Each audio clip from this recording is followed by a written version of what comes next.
ప్రఖ్యాత భారతీయ జీవిత బీమా ఏజెంట్ కౌటికే విఠల్ తన విలువైన పాలసీదారుడు జన్మదినోత్సవాన్ని 1000 మంది అన్నార్థులకు సహపంక్తి భోజనంతో ఘనంగా నిర్వహించారు. ఈ కార్యక్రమం మానేపల్లి జ్యువెలర్స్ అధినేత స్వర్ణగిరి వెంకటేశ్వర స్వామి ఆలయ నిర్మాణకర్త మానేపల్లి మురళీకృష్ణ జన్మదినోత్సవం సందర్భంగా హైదరాబాద్లోని బసవతారకం క్యాన్సర్ ఆసుపత్రి వద్ద నిర్వహించారు. ఈ కార్యక్రమానికి ముఖ్య అతిథిగా భారతీయ జీవిత బీమా సంస్థ సౌత్ సెంట్రల్ జోన్ అధిపతి పునీత్ కుమార్ విచ్చేసి ప్రారంభ రిబ్బన్ కట్ చేసి భోజన కార్యక్రమానికి శ్రీకారం చుట్టారు.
ఈరోజు నా విలువైన పాలసీదారుల బర్త్డేను జరుపుకునే ప్రయత్నంలో భాగంగా మానేపల్లి జ్యువెలర్స్ యజమాని మానేపల్లి మురళీకృష్ణ, స్వర్ణగిరి మందిర నిర్మాత అయిన మానేపల్లి మురళీకృష్ణ గారి బర్త్డే సందర్భంన ఇవాళ బసవతారకం హాస్పిటల్ వద్ద ఒక 1000 మందికి భోజనాలు పెట్టి వారి బర్త్డేను సెలబ్రేషన్ చేసుకున్నాము.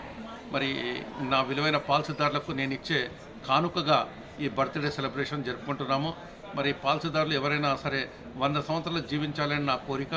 ఈ 1000 మందికి ఈరోజు భోజనాలు పెట్టడం వల్ల ఈ 1000 మంది యొక్క దీవెనలు నా పాలసీదారుడికి లభిస్తామని చెప్పేసి మా యొక్క కోరిక. మరి ఈనాటి కార్యక్రమానికి ముఖ్య అతిథిగా మా South Central zonal manager Shri Puneet Kumar గారు విచ్చేశారు. మరి వారికి ప్రత్యేక ధన్యవాదాలు చెప్పుకుంటూ మరి వారి ఆధ్వర్యంలో ఇవాళ ఈ కార్యక్రమం జరిగింది. మరి అంతేకాకుండా మా Secunderabad division senior divisional manager గారైన మధుసూదన్ గారు మరియు మా మార్కెటింగ్ మేనేజర్ గారు విచ్చేసి ఈ కార్యక్రమాన్ని జయప్రదం చేశారు. మరి వారికి కూడా ప్రత్యేక ధన్యవాదాలు తెలుపుకుంటున్నాను. నాకు వద్ద ఎవరు పెద్ద పాలసీలు చేసినా వారి పేరు మీద నేను 1000 మందికి భోజనాలు పెట్టి ప్రతి సంవత్సరం కూడాను వారికి బర్త్డే సెలబ్రేషన్ చేసుకుంటానని నేను ఈ సందర్భంలో పత్రికాముఖంగా తెలుపుకుంటున్నాను. Today, on the occasion of birthday of his customer Mr. Murali Krishna, our CLIA and Mr. Kotke Vittal has arranged a very unique event of giving food to about 100,000 persons who are underprivileged. So LIC of India is always interested in welfare and well-being of our customers. But our Kotke Vittal ji has taken this initiative to a very next level, where on the occasion of birthday he has given food to 1,000 persons, and I am very proud to be associated with this event. I was here today, I witnessed the event, I saw people, and we also served the food to the people who were there, lined up there. So I am very happy to be here, and I wish Mr. Murali Krishna a very happy birthday, and I wish him a very healthy, happy and prosperous life ahead. And I thank Mr. Kotke Vittal to give me this opportunity today to come here and be a part of this unique initiative of him, and I wish that more such initiatives will be taken by him in the times to come. I wish Mr. Kotke Vittal all the very best for his future. Thank you. And as far as I have known, nowhere else earlier such an initiative has been taken by any person in the country.